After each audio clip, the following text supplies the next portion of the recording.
გამარჯობა.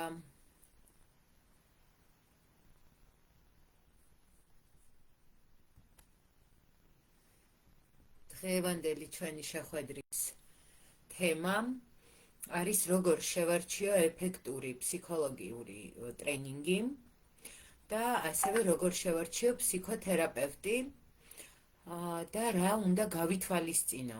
საკმაოდ აქტუალური კითხვა დღეს.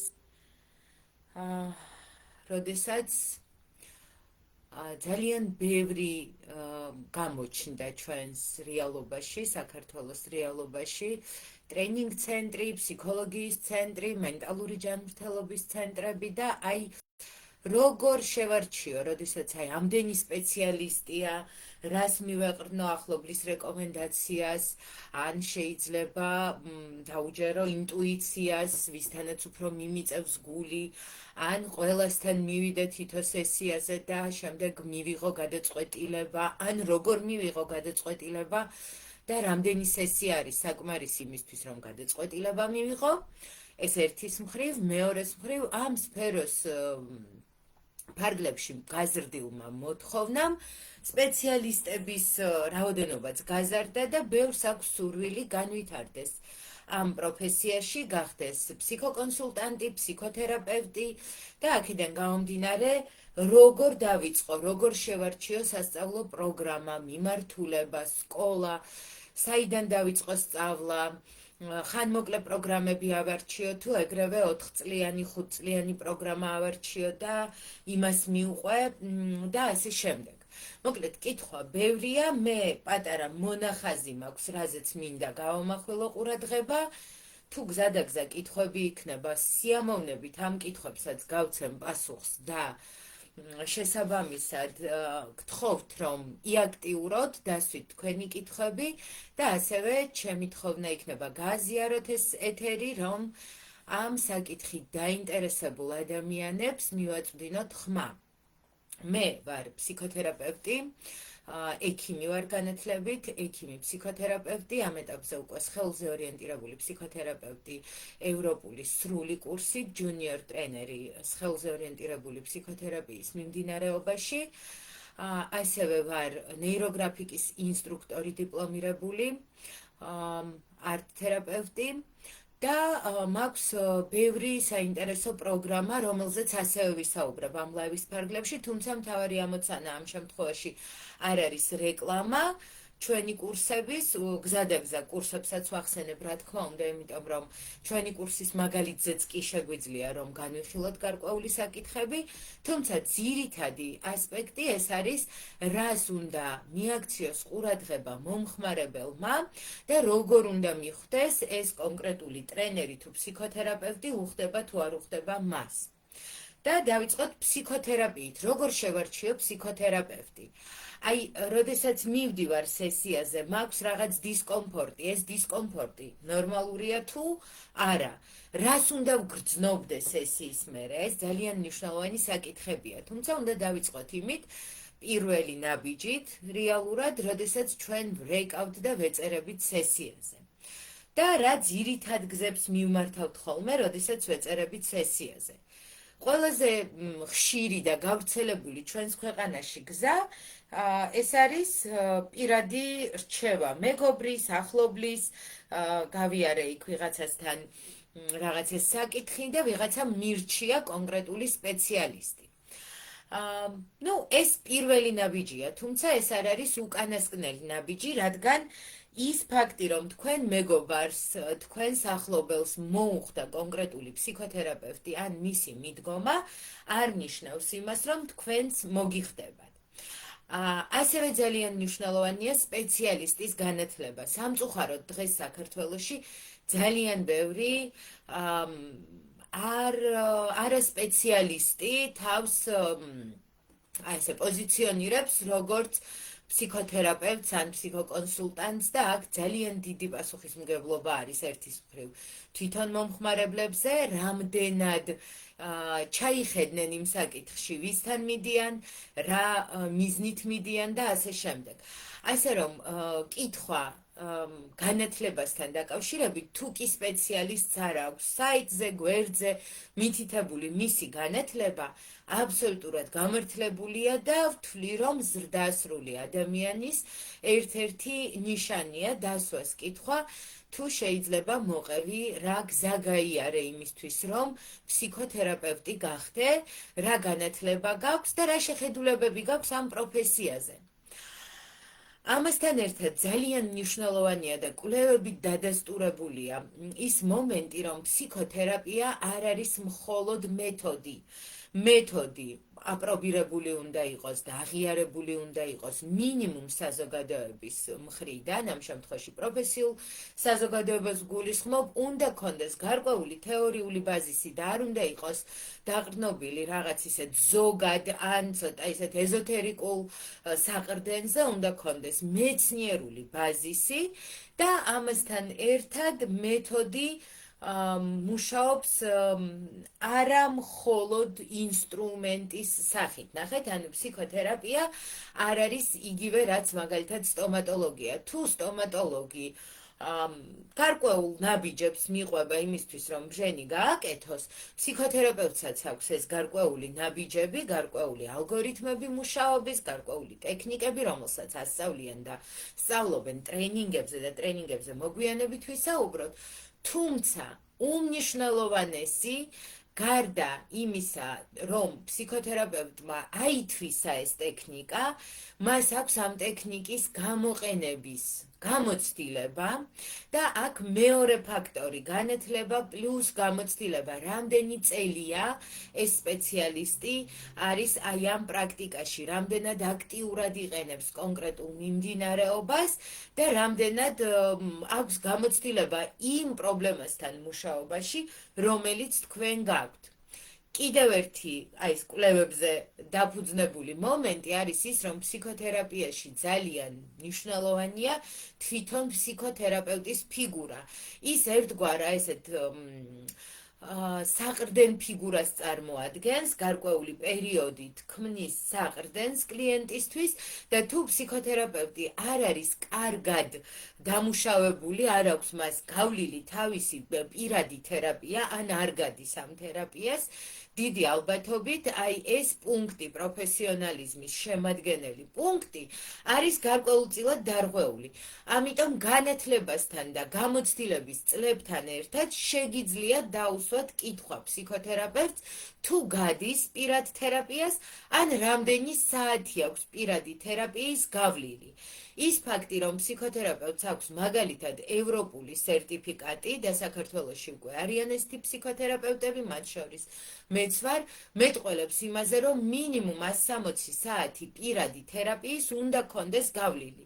მაგრამ თუ ეს მოხდა 10 წლის წინ და 10 წლის განმავლობაში ფსიქოთერაპევტს არ დაუმატებია არც თეორიული ცოდნა, არც პრაქტიკული ცოდნა და არც პირადი თერაპია, მეტყველებს იმაზე, რომ თერაპევტი გაჩერდა, თავად არ ვითარდება და ამ შემთხვევაში რამდენად კარგი სპეციალისტი იქნება ის თქვენთვის, იმ შემთხვევაში, როდესაც თქვენ გინდათ, რომ იმუშაოთ თქვენს განვითარებაზე, რამდენად იქნება ეს საყრდენი ეკოლოგიური, რესურსული და რამდენად მოგცემთ დადებით შედეგს.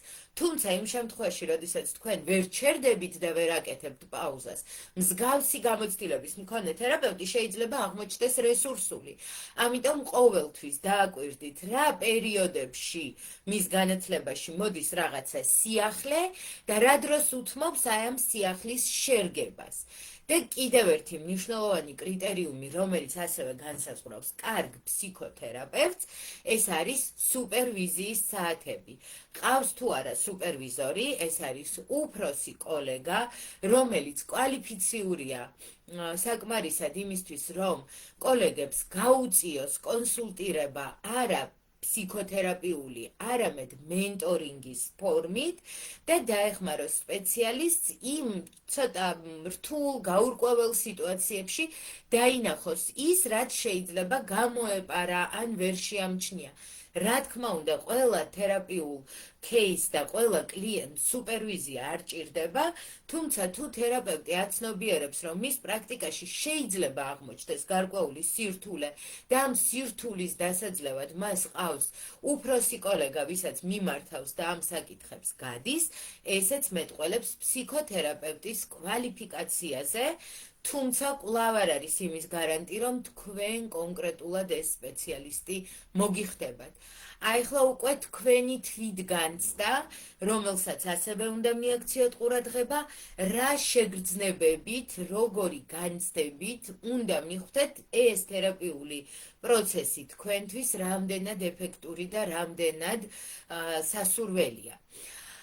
ფსიქოთერაპევტის შერჩევა არ არის ერთი დღის საკითხი. შესაძლებელია თქვენ მიხვედით პირველივე თერაპევტთან და აღმოჩნდა, რომ თქვენთვის ეს თერაპევტი იყო კომფორტული, სასურველი და თქვენი თერაპია მიმდინარეობს ძალიან დადებითი დინამიკით, ამ შემთხვევაში თქვენ გაგიმართლეთ. თუმცა არის შემთხვევები, როდესაც კლიენტი გრძნობს გარკვეულ დისკომფორტს, არ სიამოვნებს თერაპიული პროცესი, ან გარკვეული ემოციები უჩნდება სესიის წინ, სესიის შემდეგ.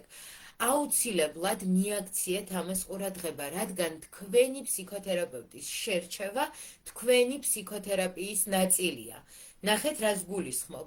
თქვენ სწავლობთ საკუთარ შეგრძნებებზე დაკვირვებას, საკუთარ განცდებზე დაკვირვებას და იმ შემთხვევაში, თუ თქვენ გრძნობთ დისკომფორტს, ამ დისკომფორტის გარკვევა, რაც თერაპიის პროცესშიც არის შესაძლებელი და იმ შემთხვევაში, თუ თქვენ დარწმუნდით, რომ ეს კონკრეტული სპეციალისტი თქვენ არ გიხდებათ, ან არ მოგწონთ, ამ სპეციალისტის შეცვლა, რაც ზრდასრულ პიროვნებას შეუძლია, თუმცა პიროვნებას, რომელიც ჯერ არ არის ბოლომდე მოწიფული, შეიძლება გაუჭირდეს, ან იყოს დაკავშირებული ზედმეტ ემოციებთან. აქედან გამომდინარე, თქვენი თვითგანცდა არის კიდევ ერთი მნიშვნელოვანი პუნქტი, როდესაც თქვენ ირჩევთ ფსიქოთერაპევტს.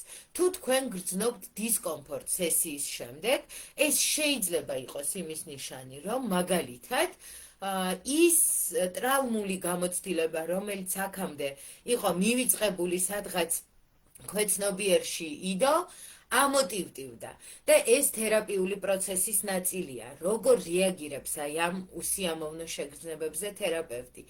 მუშაობს ამ შეგრძნებაზე თუ ამბობს, რომ თქვენ გაურბიხართ? აი აქ თქვენ უნდა მიხვდეთ, ეს თერაპევტი თქვენი თერაპევტია თუ დროა შეცვალოთ. რამდენიმე ესეთი წითელი ხაზი მაქვს, რომელიც არ უნდა გადაკვეთოს ფსიქოთერაპევტმა და თუ თერაპიის პროცესში თქვენი თერაპევტი მსგავს რაღაცას აკეთებს, ამას აუცილებლად უნდა მიაქციოთ ყურადღება. პირველი, თერაპევტი არ აძლევს კონკრეტულ რჩევებს და არ აძლევს კლიენტს გარკვეულ რეკომენდაციებს, იცი რა, აი აქედან რომ გახვალ, ესა და ეს ნაბიჯი გადადგი. იმ შემთხვევაში, თუ თერაპევტი გაძლევთ დავალებას, ეს დავალება უნდა იყოს უფრო თვითკვლევაზე და გამოსავლის ძებნაზე ორიენტირებული, ვიდრე კონკრეტული გამოსავალი, რომელიც უბრალოდ უნდა განახორციელოთ და რაღაცა შეცვალოთ თქვენს ცხოვრებაში.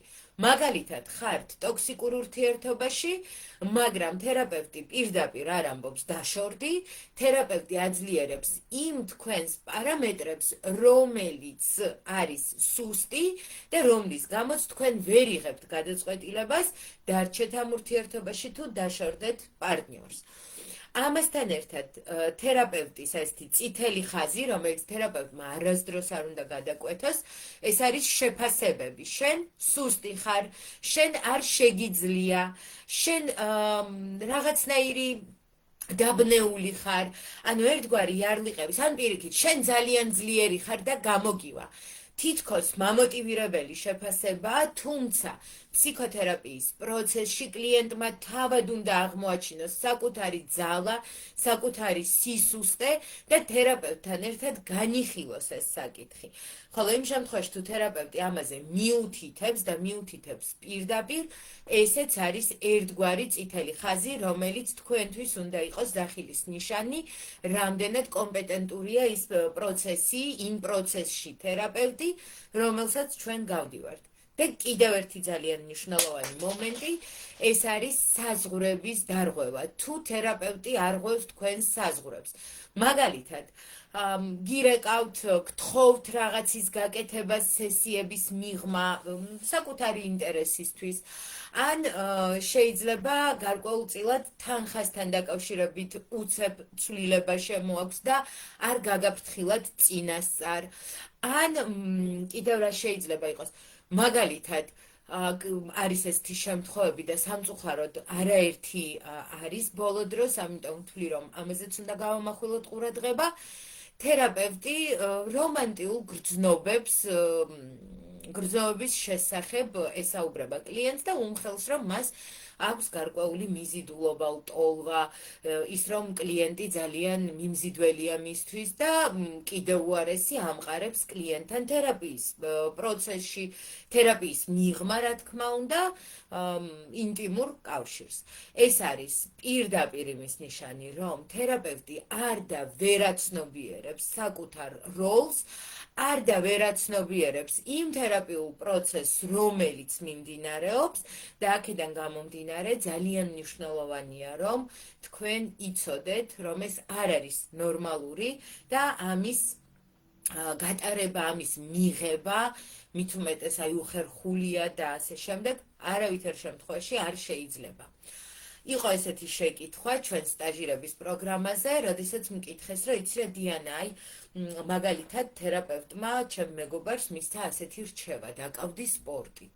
და რამდენად არის საერთოდ ეს თერაპევტის კომპეტენცია, რომ აი ურჩიოს სპორტი, ჯანსაღი ცხოვრების სტილი ან რაღაცა ესეთი, რომელიც თითქოს მენტალურ ჯანმრთელობას ცდება და არის თუ არა ეს ფსიქოთერაპევტის კომპეტენციის ან არაკომპეტენციის ნიშანი.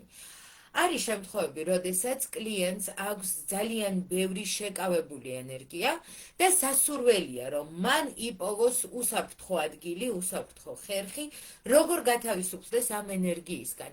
და სპორტი ამ შემთხვევაში არის ერთ-ერთი ძალიან ეფექტური გზა, როგორ შემიძლია გამოვიტანო, ფსიქოანალიზში ეს სუბლიმაციის სახელწოდებით არის ცნობილი, ის ენერგია, რომელიც ჩემში არის და გავხარჯო უსაფრთხოდ. ოღონდ იმ შემთხვევაში, თუ თერაპევტი ასეთი ტიპის რჩევას აძლევს კლიენტს, უმნიშვნელოვანესია, რომ აუხსნას, ანუ ფაქტობრივად ინფორმირება მოახდინოს კლიენტის, რატომ ურჩევს სპორტს. არა იმიტომ, რომ მას რამდენიმე კილო აქვს დასაკლები, ან მაგალითად კუნთები აქვს ცოტა მოსამატებელი, არამედ იმიტომ, რომ ის ენერგია, რომელიც შეკავებული აქვს, იპოვის გასავალს, იპოვის გათავისუფლების უსაფრთხო გზას და ამ შემთხვევაში მსგავსი ტიპის რჩევები აბსოლუტურად გამართლებულია და ფსიქოთერაპიის პროცესში სავსებით მისაღებია. თუმცა თუ რჩევა არის როგორც გამოსავალი და აი აქ დავასრულეთ, რა თქმა უნდა, ეს არ არის ფსიქოთერაპია და ნებისმიერ მეგობარს შეუძლია დაახლოებით იგივე ტიპის რჩევა მოგცეთ. ხო, აი დაკავდი სპორტით, რაღაცით დაკავდი და გაგივლის. ოკეი, ფსიქოთერაპიის მთავარი მიზანი და ამოცანა ამ შემთხვევაში არის კლიენტის თვითკვლევის პროცესი და ამ თვითკვლევის პროცესში თუ კი არსებობს გარკვეული ტრავმები, არსებობს გარკვეული გამოცდილება, რომელზეც დაშენებულია კლიენტის არასასურველი ქცევა, არასასურველი აზროვნების სტილი, არასასურველი გარკვეული სტრატეგიები, შემდგომ უკვე აი ამ ტრავმების გადამუშავებით, ანუ საძირკველის გამყარება და შემდეგ ამ გამყარებული საძირკველიდან ამ სტრატეგიების, ამ მენტალური გარკვეული წყობის შეცვლა. რეალური ფსიქოთერაპია არის ეს, არა მხოლოდ საუბარი უბედურ ბავშვობაზე, იმ ტრავმებზე, რომელიც ჰქონდა ბულინგზე, არამედ იმაზე, რა გავლენა აქვს ბულინგს ბავშვობაში განცდილ ბულინგს დღეს შენ სტრატეგიებში და როგორ შეგვიძლია ამ ბულინგის გადამუშავების შემდეგ შევცვალოთ სტრატეგიები და ავაშენოთ ახალი სტრატეგიები, რომელიც უკვე იმ ახალ მყარ საძირკველზე არის აშენებული და არა ტრავმირებულ საძირკველზე, არა გაბზარულ საძირკველზე. შესაბამისად, ამ მეტაფორით ხვდებით, რომ ფსიქოთერაპიული პროცესი არ არის 1 და 2 დღის პროცესი, რაც განესხვავებს მას ფსიქოკონსულტირებისგან. ფსიქოკონსულტირების შემთხვევაში კლიენტმა შეიძლება მოგმართოს კონკრეტული დაკვეთით, მაგალითად, ერთ კვირაში მაქვს გასაუბრება და მინდა რომ ძალიან ეფექტური ვიყო. ან მინდა შევცვალო რაღაცა პროფესია, მინდა შევცვალო გზა, მინდა გავერკვიო ურთიერთობებში და აი ამისთვის მინდა რამდენიმე სესია. ამ შემთხვევაში ფსიქოკონსულტირებას მივმართავთ და ფსიქოკონსულტირების გზით კლიენტი პოულობს იმ გარკვეულ ბნელ, შეიძლება აქამდე უხილავ ალტერნატივებს, რომელიც მის ცხოვრებაში იყო, პოულობს იმ რესურსებს და იმ გზებს, როგორ შეიძლება რომ ეს ცვლილება მოხდეს, მაგალითად, როგორ იყოს უფრო ეფექტური, როგორ იყოს უფრო მყარი და წარმატებული. იგივე სამსახურება კოუჩინგი. ანუ როგორც აღმოაჩინეთ, უკვე 3 სიღრმე არსებობს. ეს არის ფსიქოთერაპია, ფსიქოკონსულტირება და კოუჩინგი, რომელიც სხვადასხვა ტიპის დაკვეთებზე და სხვადასხვა ტიპის პრობლემებზე მუშაობს. კარგია თუ ფსიქოთერაპევტი ფლობს გარკვეულ ინფორმაციას აი ამ მარტივ ტექნიკებზეც, ამ შემთხვევაში ის შეძლებს და დაგეხმარებათ უკვე შეცვლილი საძირკველის ამოშენებას და ახალ სტრატეგიებში ამის გადატანას. და ახლა 2 სიტყვით გეტყვით იმ პროგრამაზე, რომელსაც ჩვენ ვიწყებთ და ვიწყებთ უკვე 21-ად. ეს არის სტაჟირების პროგრამა ფსიქოლოგებისთვის და ამ მიმართულების სტუდენტებისთვის. თუმცა აქვე ხაზგასმით ვიტყვი, რომ 20-21 წლიდან ვიღებთ სტაჟირების პროგრამაში მონაწილეებს, ანუ სტუდენტი დამამთავრებელი კურსის, ან უკვე დამთავრებული ბაკალავრით. და რას ვაკეთებთ? ვაკეთებთ ტრენინგს, სადაც ფსიქოკონსულტირების და თერაპიის ელემენტებს სწავლობს თითეული მონაწილე და რატომ ქვია სტაჟირების პროგრამა, თუ კი ეს არის ტრენინგი. ტრენინგი ეს არის მეორე ტიპი, რაზეც დღეს უნდა ვისაუბროთ, ეს არის ჯგუფური შეხვედრები, რომლის მიზანიც არის ადამიანის გარკვეული უნარების, გარკვეული სტრატეგიების აშენება, გაძლიერება, ამოქმედება. შესაბამისად, ტრენინგის მთავარი ამოცანა არის ახალი უნარების შექმნა, ან უკვე არსებული ცოდნისა და უნარების გაპრაქტიკულება, ანუ გადატანა პრაქტიკაში. შესაბამისად, ტრენინგის ამოცანა არის დავეხმაროთ დამწყებ ჩვენს კოლეგებს უპასუხონ კითხვას როგორ, რადგან უნივერსიტეტში გასაგებია რომ სწავლობენ პასუხს კითხვაზე რატომ აქვს ადამიანს ეს სირთულეები ან ის სირთულეები და ამას ძალიან ბევრი მნიშვნელოვანი თეორიით ხსნიან, თუმცა ბაკალავრი არ გულისხმობს ფსიქოკონსულტირების შესწავლას და არც მაგისტრი, აქედან გამომდინარე, როდესაც მომავალი ფსიქოლოგი ამთავრებს უკვე სასწავლო პროცესს, აღმოჩნდება ხოლმე ეს გაურკვევლობაში, რომ თითქოს დიპლომი მაქვს, მაგრამ რა გავაკეთო არ ვიცი. და როგორც წესი, იწყებენ გარკვეული პროგრამების ძებნას, გარკვეული ტრენინგების ძებნას იმისთვის, რომ საკუთარი უნარები გამოიმუშავონ და შემდეგ დახვეწონ. სტაჟირების პროგრამა ეს არის ტრენინგი, რომლის პროცესში არა მხოლოდ სწავლობენ, არამედ ძალიან ღრმად ამუშავებენ იმ უნარებს, რომელიც სჭირდება ფსიქოკონსულტანტს და ფსიქოთერაპევტს.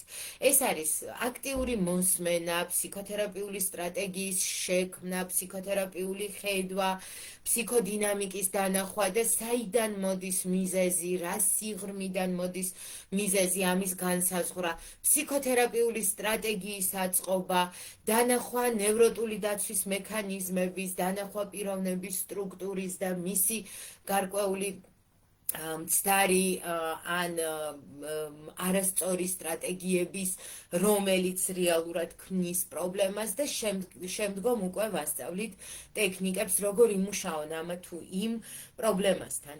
და ამ პროგრამის განმავლობაში 12 თვე ხდება მუშაობა, ანუ 1 წლიან გამოცდილებას იღებს ჩვენი კოლეგა მუშაობაში, ამასთან ერთად სწავლობს პრაქტიკულ უნარებს ითვისებს და იმყოფება 3 აქტიურ როლში.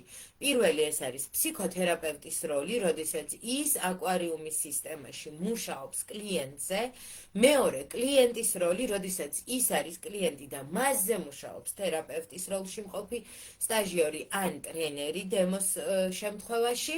და დამკვირვებლის როლში, როდესაც აკვირდება თავისი ჯგუფელების თერაპიულ პროცესს.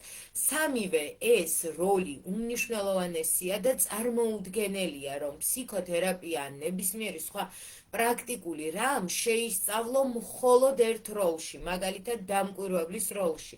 აუცილებლად უნდა გამოიყენო ეს მეთოდი და აუცილებლად უნდა გამოსცადო საკუთარ თავზე როგორ მუშაობს ეს მეთოდი და ზუსტად ამ პრინციპით არის დაკომპლექტებული სტაჟირების პროგრამა ნებისმიერ სკოლას, რომელსაც ვიწყებთ, ჯერ თეორიული საფუძვლებით ვიწყებთ, შემდეგ გვაქვს დემო სესიების პერიოდი, როდესაც თერაპევტი ატარებს სესიას და უხსნის ჯგუფს, რატომ გამოიყენა ესა თუ ის ტექნიკა, რა მიზნით და ასე შემდეგ.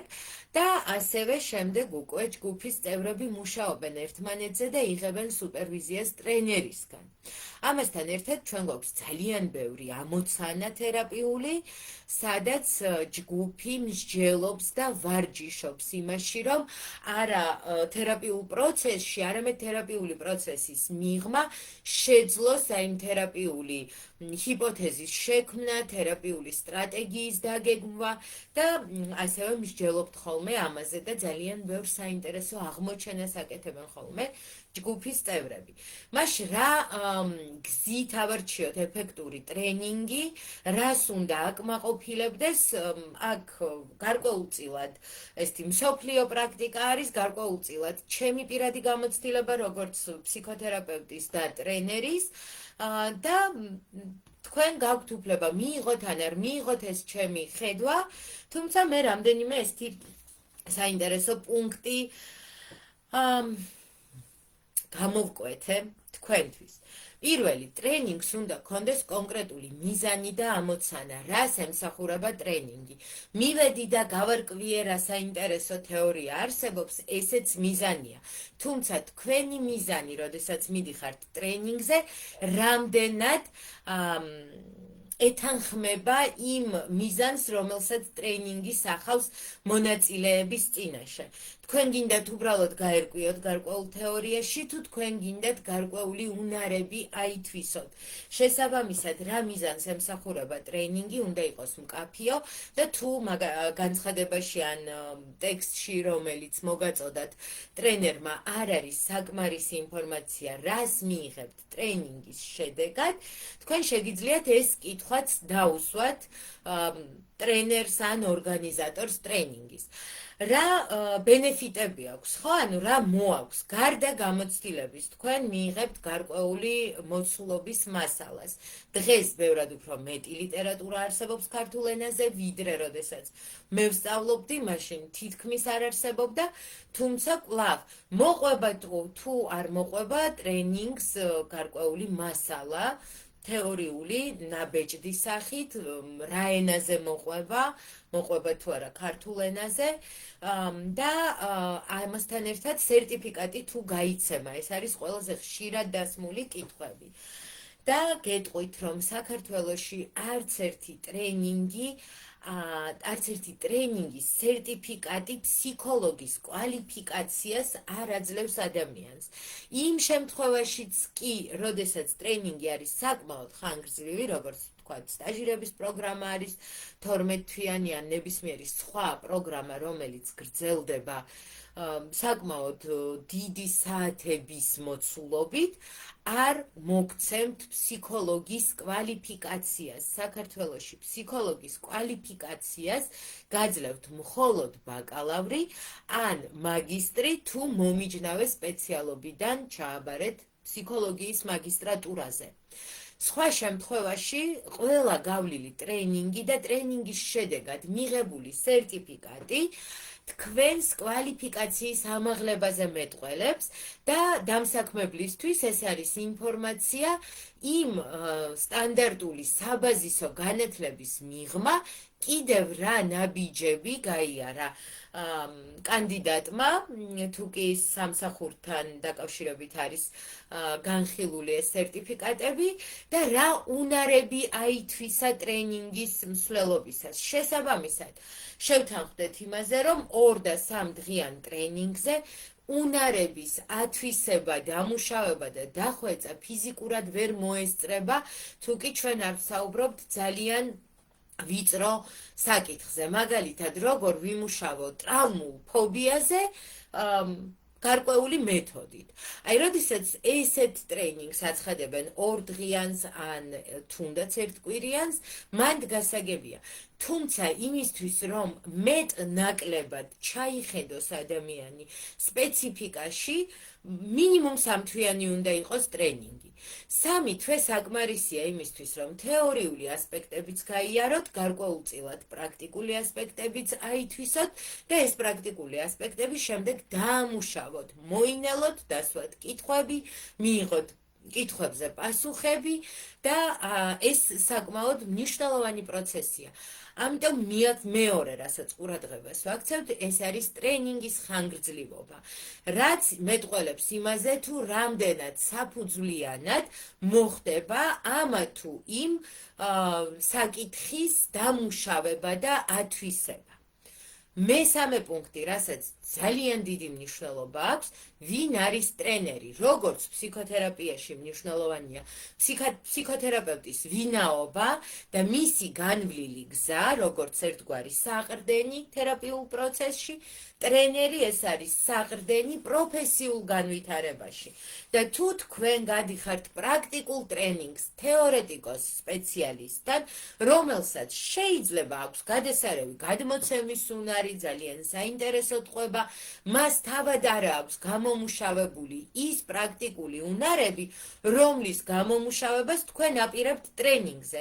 და აქ ისმევა კითხვა, ძალიან ლეგიტიმური კითხვა. თუ კი ჩემი ტრენერი არ არის პრაქტიკოსი, რამდენად შემიძლია მე მისგან ავითვისო პრაქტიკული თერაპიული უნარები და როგორ შევძლებ შემდგომში მათ გამოყენებას.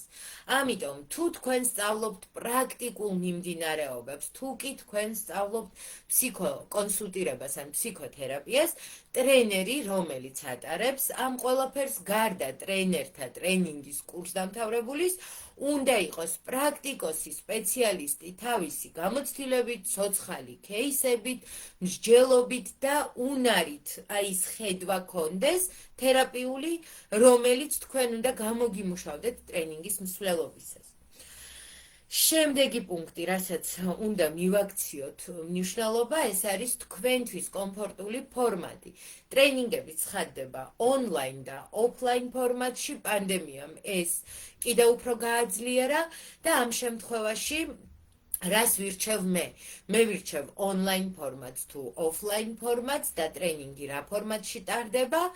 იმ შემთხვევაში თუ ტრენინგი მიმდინარეობს ონლაინ, რამდენად ხდება იმ პრაქტიკული უნარების ათვისება და აქვე მაგალითად გეტყვით, რომ ჩვენ გვაქვს ონლაინ არტ თერაპიის კურსი, ეს არის 3 თვიანი კურსი, რომელიც ალბათ უკვე მე 5 წელია მიმდინარეობს და საკმაოდ ეფექტურია. და თითქოს ძალიან უცნაური პოზიცია art თერაპია, რომელიც არის პროცესი, დინამიკა, ხატვა და ონლაინ. ჩვენ ვასწავლით როგორ გამოიყენოთ პრაქტიკული მეთოდები ონლაინ. და აქვე კითხვა ფსიქოთერაპევტთან, რომელიც თქვენი ტრენერი იქნება, რადგან art თერაპიის ტრენინგს არა art თერაპევტი და არა ფსიქოთერაპევტი ვერ გაუძღვება. რამდენად იყენებს თავად ონლაინ ფორმატ სესიებში და ზუსტად ის გამოცდილება, რომელიც მას აქვს, დაგეხმარებათ თქვენ ის უნარები აითვისოთ, თუ როგორ წავიყვანო სესიები ონლაინ და ვიმუშაო იმ კლიენტთა ბაზასთან, რომელიც არ არის ჩემს დასახლებულ პუნქტში, ჩემთან ფიზიკურად ვერ მოდის და აი მე ასეთ ონლაინ ტრეინინგებზე ვსწავლობ ზუსტად იმას, თუ როგორ ჩავატარო მსგავსი სესიები ონლაინ. ანუ ეს არის კიდევ ერთი უნარი, რომელსაც ოფლაინ ტრეინინგი ვერ მოგცემთ. ამასთან ერთად ოფლაინ ტრეინინგი გვაძლევს კიდევ სხვა ტიპის გამოცდილებას, უნარს დავაკვირდე მთლიანობაში ადამიანს, დავაკვირდე ადამიანის ქცევას, დავაკვირდე მის სუნთქვის რიტმს, რომელიც ონლაინ საკმაოდ რთულია. შეიძლება ვერ შევამჩნიო გარკვეული მოძრაობები, რომელიც აი ეკრანის ქვემოთ ხდება, შეიძლება ფეხი უკანკალებს ან რაღაცა სხვა პროცესია, რომელსაც ვერ ვხედავ და ასეთ შემთხვევაში ოფლაინ ტრეინინგები გვეხმარება უკვე პირისპირ მუშაობაში და ჩემი აზრით დღეს, როდესაც ძალიან აქტუალურია ონლაინ მუშაობა, მომავალმა სპეციალისტმა უნდა გაიაროს ორივე ფორმატი და კონდეს გამოცდილება როგორც ონლაინ მუშაობის, ასევე ოფლაინ მუშაობის და ეს ორივე საერთო ჯამში მის პროფესიონალიზმზე დადებითად აისახება. და კიდევ ერთი ესეთი წითელი ხაზი, როგორც ფსიქოთერაპევტის შერჩევისას გითხარით, წითელი ხაზები არსებობს, ტრეინინგის შემთხვევაში წითელი ხაზი არის ცრუ მოლოდინების შექმნა. თუ ტრეინინგის ყველა კურსდამთავრებულს პირდებიან, სამსახურს პირდებიან, წარმატებას გასწავლიან ჯადოსნურ მეთოდს და იმის მეტი არაფერი გჭირდებათ. აუფასურებენ აქამდე მიღებულ ცოდნას, მაგალითად, რად გჭირდება 4 წელი ბაკალავრი, მე აი აქ შემიძლია რომ გასწავლოთ 15 წუთში ყველაფერი, რასაც იქ 4 წელი სწავლობ. შეიძლება შეგიძლია, მაგრამ პირველ რიგში ეს არის პროფესიის პატივისცემა, როდესაც შენ იმ საკანონმდებლო ნორმებს იზიარებ და იცავ, რომელიც არსებობს და სამწუხაროდ დღეს საქართველოში ფსიქოთერაპიის შესახებ კანონი არ არსებობს, თუმცა არსებობს გარკვეული ნორმები და ამ ნორმებს ჩვენ ვიზიარებთ სპეციალისტები, ეს არის პროფესიული ეთიკის ნაწილი და აუცილებელი და სუპერმნიშვნელოვანია და ამასთან ერთად თუ თქვენ ხედავთ, რომ ტრენინგ ცენტრი ან ტრენერი აუფასურებს გარკვეულ სხვა პროგრამებს და ამბობს იქ არაფერს გასწავლიან, მოდი მე ამას გავსწავლი უფრო სწრაფად, უფრო იაფად, ან კიდევ რაღაც გზით, ეს არის ერთგვარი წითელი ხაზი ჩემთვის პირადად და მე ვფიქრობ, რომ აი აქ თქვენ უნდა დაუსვათ საკუთარ თავს კითხვა, რამდენად ეთიკურია ამ კონკრეტული ტრენერის ან ტრენინგ ცენტრის მოქმედება და საერთოდ ღირს თუ არა, რომ მივიდე იქ იმისთვის, რომ ჩამოვყალიბდე სპეციალისტად და პროფესიონალად, როდესაც შევამჩნიე, რომ კონკრეტული ტრენერი აი ეთიკის ნორმებს არ იცავს. კიდევ ერთი წითელი ხაზი, რომელსაც ეგრევე ვერ აღმოაჩენთ, მაგრამ მაგალითად მიხვედით ტრეინინგზე და აღმოაჩინეთ, რომ თქვენს პირად საზღვრებს პატივს არცემენ. მაგალითად, ტრეინინგი არ იწყება დათქმულ დროს, ტრეინინგი არ იწყება დროულად და შეიძლება ტრეინინგამდე 15 წუთით ადრე ჩატში წერენ, რომ დღეს შეხვედრა გადაიდო და მაგალითად ტრეინინგის მსვლელობისას თანხა შეიცვალა და ახლა უფრო მეტი უნდა გადაიხადოთ.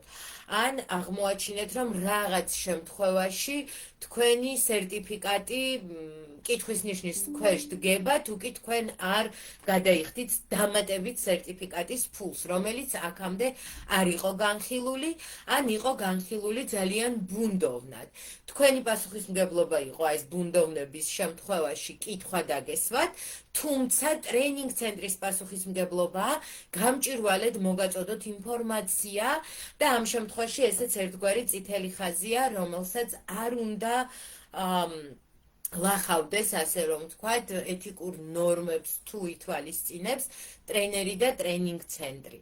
კიდევ ერთი ძალიან მნიშვნელოვანი ასპექტი, თუ კი თქვენ მიგიღეს ტრენინგზე თქვენი უნარების გაუფასურება, თქვენი ნეგატიური შეფასება, თქვენი სუსტი მხარეების გაშიშვლება და ჯგუფის წინაშე თქვენი ან სხვა ჯგუფის წევრის ხარჯზე საკუთარი უნარების ხაზგასმა, ეს არის არაეთიკური ქცევა, ეს არის თქვენი საზღვრების დარღვევა და ასეთ შემთხვევაშიც დიდი კითხვის ნიშნის ქვეშ დგება კონკრეტულად ჩემთვის რამდენად ეფექტური და რამდენად კარგი გამოცდილება შეიძლება მივიღოთ ცენტრში, სადაც არ ხდება ელემენტარული ნორმების და ელემენტარული, ვთქვათ, საჭიროებების გათვალისწინება. შესაბამისად, ეს იყო პრინციპში, რაც მინდოდა მეთქვა, აი ვხედავ ლინას და თიკოს უკავშირს და მადლობა, რომ მისმენთ, მადლობა, რომ აქ ხართ. და იმედი მაქვს, რომ თუ ეძებდით თერაპევტს ან ტრენინგს ამ ეტაპზე, თქვენთვის ღირებული ინფორმაცია აღმოაჩინეთ ამ ჩემს ჩამონათვალში, გარკვეული ინფორმაცია მიიღეთ, ვთვლი, რომ ინფორმაცია არის ძალიან საჭირო და მნიშვნელოვანი იმისთვის, რომ ადამიანს ჰქონდეს მკაფიო ხედვა იმის, რა მოლოდინები უნდა გქონდეს ტრენერის ან თერაპევტის მიმართ, რა ეკუთვნის, ასე რომ ვთქვათ, და რა შემთხვევაში შეიძლება რომ შეცვალოს ტრენინგ ცენტრი ან სპეციალისტი ან კიდევ რაღაცა სხვა. ლელა, მადლობა. მადლობა ყველას ყურადღებისთვის. ჩემი დღევანდელი ლაივი დასრულდა. აი ესე დაახლოებით 40 წუთი გავატარეთ ერთად. კიდევ ერთხელ გთხოვთ, თუ არ დამზადდებით, გააზიარეთ ლაივი, თუ თვლით, რომ ეს ინფორმაცია უნდა გაუზიაროთ სხვებს და მომდევნო შეხვედრებამდე გემშვიდობებით.